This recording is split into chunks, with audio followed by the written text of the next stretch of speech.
নমস্কার, আপনাদের সবাইকে স্বাগত। বিগত কয়েক বছর ভারত সরকার বড় বড় সিদ্ধান্ত নিয়েছে বা কাজ করেছে, যেমন সার্জিক্যাল স্ট্রাইক, এয়ার স্ট্রাইক সহ জম্মু কাশ্মীর থেকে ৩৭০ ধারা উঠিয়ে নেওয়া। আর এই সব কাজ সম্ভব হয়েছে কেন্দ্রে একটি শক্তিশালী সরকার ছিল তাই। এবারে লোকসভা নির্বাচনে যা ফল হয়েছে তাতে কেন্দ্রীয় সরকার জোট নিয়ে গঠিত হচ্ছে। ফলে কিছুটা হলেও কেন্দ্রীয় সরকারের অনেক সিদ্ধান্ত নেবার আগে জোট সঙ্গীদের উপর নির্ভরশীল হতে হবে। আবার সেই পরিস্থিতি নাও তৈরি হতে পারে। বিভিন্ন বিশেষজ্ঞরা আগেই বলে দিয়েছে ২০২৪ সালে সরকার গঠন করার পরে ভারত লাফাবে পিওকে ফিরিয়ে নেওয়ার জন্য। বিগত কয়েক মাসে ভারত সরকারের অনেক মন্ত্রী কথা বলেছেন এই নিয়ে। পাকিস্তান ও ৩৭০ ধারা উঠিয়ে নেওয়ার পরে ভারতের লক্ষ্য পিওকে নেওয়া।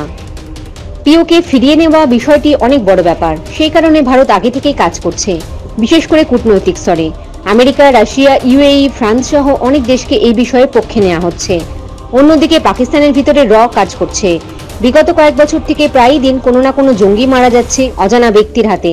যদিও ভারত সরকার জানিয়ে দিয়েছে এইসব ঘটনার পিছনে তাদের কোনো হাত নেই, কিন্তু পাকিস্তান বরাবর বলে আসছে এইসব কাজ ভারতের করছে খুব গোপনভাবে।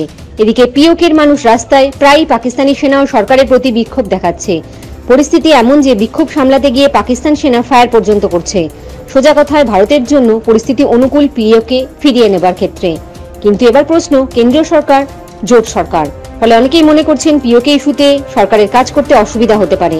আবার অনেকে বলেছেন যেহেতু এটা ভারতের পক্ষ থেকে বড় ইস্যু, তাই এই নিয়ে পদক্ষেপ করলে সেরকম কোনো অসুবিধা হবে না, কারণ সকল ভারতীয় চায় পিওকে ভারতের হাতে ফিরে আসুক। এই বিষয়ে আপনাদের কি মতামত কমেন্ট করে জানাবেন। জয় হিন্দ, জয় জওয়ান, জয় কিষান।